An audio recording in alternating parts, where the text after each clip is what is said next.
করছি, আমাদের আর বলার নেই। কেন? আমরা টিএনসির কাছ থেকে সব মানুষ নাকি দাদন খেয়ে রেখেছি। টিএনসির কাছ থেকে সব মানুষ দাদন খেয়ে রেখেছি যে আমাদের আইএসএফ করা যাবে না, অন্য অন্য দল করা যাবে না। এখন ওনারা যেসব হারমাত ভাইরা বসে রয়েছে তাদের কথা শুনে ওই টিএনসিটাই আমাদের করতে হবে। তাই আপনাদের আমি একটাই কথাই বলতে চাই, টিএনসি নেতারা যখন আপনার ভোটের কথা বলবেন তখন তাদেরকে এই কথাই বলবেন যে আজকের ওয়াকফ সম্পত্তি আমাদের বাপ, আমাদের দাদা, আজকের আমাদের কবরস্থান, আজকের তোমার দিদি কেন সই করলো বিজেপির কাছে, আমরা তার জবাব তোমার দিতেই হবে। তাহলে তোমার কাছে আর ভোটের কথা বলবে না। আজকের আমাদের সমস্ত সমাজের মানুষের দুর্বৃত্ত লেগে এনেছে এই মুখ্যমন্ত্রী কয়েকদিন, এই মুখ্যমন্ত্রী থাকাকালীন। আজকের আমরা যদি আইএসএফ এর ফেলা কোনো জায়গায় মারতে যাই, আমাদেরকে ধরে থানায় কেসের পরদায় আমাদেরকে মারে।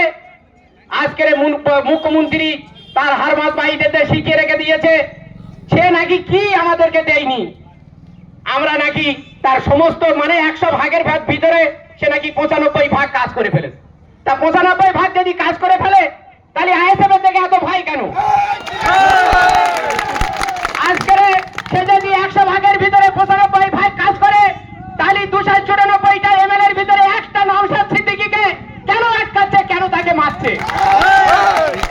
আজকের অভিষেক সব জায়গা ছেড়ে দিয়ে আজকের ভাঙড় তার দখল। আর এই কথাটা বলার পরে আজকের আমার ভাঙড়ের সমস্ত মা বোনদের উপরে কি হারে অত্যাচার এই টিএনসির হারমাত বাহিনীরা চালাচ্ছে। আজকের বলেন আজকের আমরা কোথায় আছি? আজকের বলছে স্বাস্থ্যসাথী কার্ড গরিব মানুষের দিয়েছে, স্বাস্থ্যসাথী কার্ডটা আজকের নিয়ে হসপিটালে যান, একদম সম্পূর্ণ ভাওতাবাজি। কেন? আমার স্ত্রী ওই স্বাস্থ্যসাথীর কার্ডে অসুস্থ হয়ে গেছিল, সেখানে গিয়ে ভর্তি করার পরে দেখলাম শুধু গ্যাসের বড়ি ছাড়া আর অন্য কিছু নেই। একমাত্র চিটিংবাজি ব্যবসা, স্বাস্থ্যসাথী কার্ডটা একমাত্র চিটিংবাজি ব্যবসা। স্বাস্থ্যসাথীর কার্ডটা উপকৃত হয় কারা? একমাত্র টিএনসি দালালরা, তাছাড়া অন্য কেউ উপকৃত হয় না। আরেকটা দিকে শুনুন, আজকের এই টিএনসির যারা অর্ধেক বিড়ি খেত আর অর্ধেক খানে গুজে রাখতো, তারা আজকের 15 লক্ষ টাকার মালিক, আর স্করপিও গাড়ি 15 লক্ষ টাকার মালিক।